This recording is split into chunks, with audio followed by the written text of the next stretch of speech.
আনন্দঘন পরিবেশে অনুষ্ঠিত হলো Asif Mahmud Sajib Bhuiyan gold cup football tournament 2025-এর উদ্বোধনী ম্যাচ।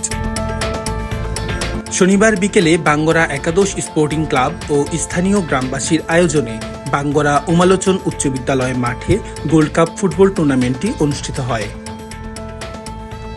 উদ্বোধনী খেলায় অংশগ্রহণ করেন উত্তর দারোরা একাদশ বনাম টনকি একাদশ। খেলায় উত্তেজনা থাকলেও শেষ পর্যন্ত উত্তর দারোরা একাদশ টনকি একাদশকে 4-0 গোলে পরাজিত করে জয় নিশ্চিত করেন।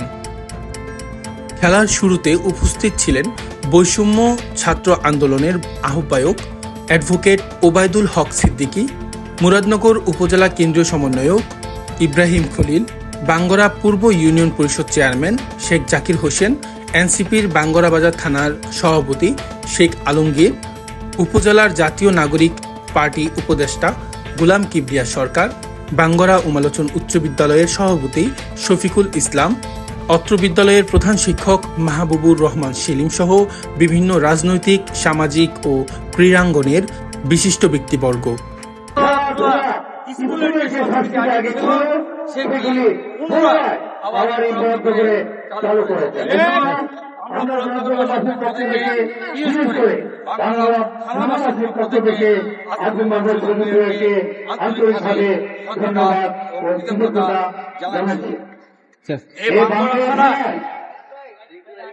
আপনাকে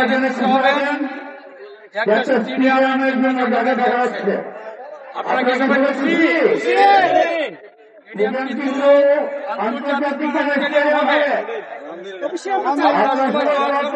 বিশেষ করে আমাদের নিরাপদ এবং ভবিষ্যতে যাতে আমরা সেভাবে মিলেমিশে থাকতে পারি, সেই জন্য সকলের একটা অবশ্যই প্রয়োজন। এই আহ্বানটাকে পরিবেশে আসিফ ভুঁইয়া সজীব ভুঁইয়ার জন্য আপনারা সকলে দোয়া করবেন।